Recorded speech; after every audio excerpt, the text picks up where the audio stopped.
পারো তার মানে ভূত? বাবা কোনো ভয় নেই মা। ঋতুজা শোনো, আমি বলি কি, পার্বতীর সামনে বেশি পারো বলো না। বুঝতে পারছো তো মেয়েটা কিরকম ঘাবড়ে আছে? না না, আমি কিন্তু কথাটা ওভাবে বলতে চাইনি দিদি। বুঝতে পারছি, কিন্তু তুমিও সিচুয়েশনটা একটু বোঝো প্লিজ। দিদি ভাই, এ বাড়িতে আর থাকা যাবে না, ইম্পসিবল। এতদিন ভূতের গল্প পড়েছি, এখন তো সেসব চোখের সামনে ঘটতে দেখছি। আমি মায়ের সাথে গিয়ে কথা বলবো। আরে বাবা, ভূত টুত কিছুই না, পারোর সাথে একটু ভুল বোঝাবুঝি হয়েছিল বলে এসব হলো। আবার পারো? God save me.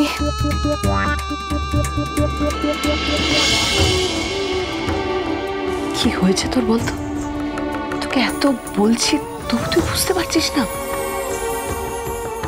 ওই যে মাসিমণি এসছেন, কি স্ত্রী আচার আছেন বললেন, আপনাদের সবাইকে ডাকছেন, আসুন। হ্যাঁ রাঙা, তুই ঋতুজাকে নিয়ে একটু যা তো মা। যাও, আমি যাচ্ছি, দেখছি। আপনি থাকবেন দাদা?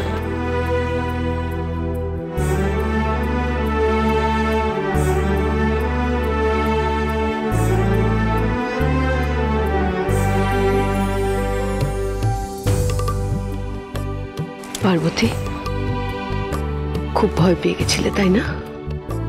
আমার মনে হচ্ছিল মেরেই ফেলবে। আমি এখানে থাকবো না, আমার গ্রামে পাঠিয়ে দিন। মাকে ছেড়ে চলে যাবে পার্বতী? আমি থাকতে তোমার কোনো ভয় নেই, তোমার কিচ্ছু হবে না মা, আমি কিচ্ছু হতে দেব না তোমার। আমার মা ছিল না, কখনো কাউকে মা বলে ডাকিনি। তোমরা আমায় কেমন মেয়ের মতো করে জড়িয়ে ধরেছ, আদর করেছ, আমি পাইনি কখনো। তুমি তো আমার মেয়ে, কোনোদিন কাউকে মা বলে ডাকুনি তো কি হয়েছে? এখন ডাকো, মন খুলে ডাকো।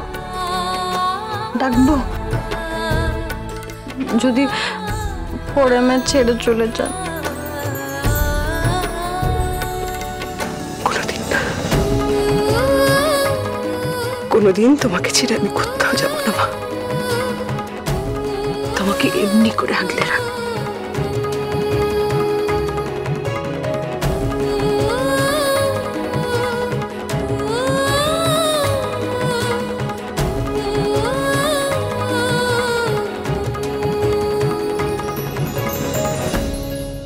দেবের কুষ্টি তো আমি দেখেছি, এখন জরুরি হলো মেয়ের কুষ্টি।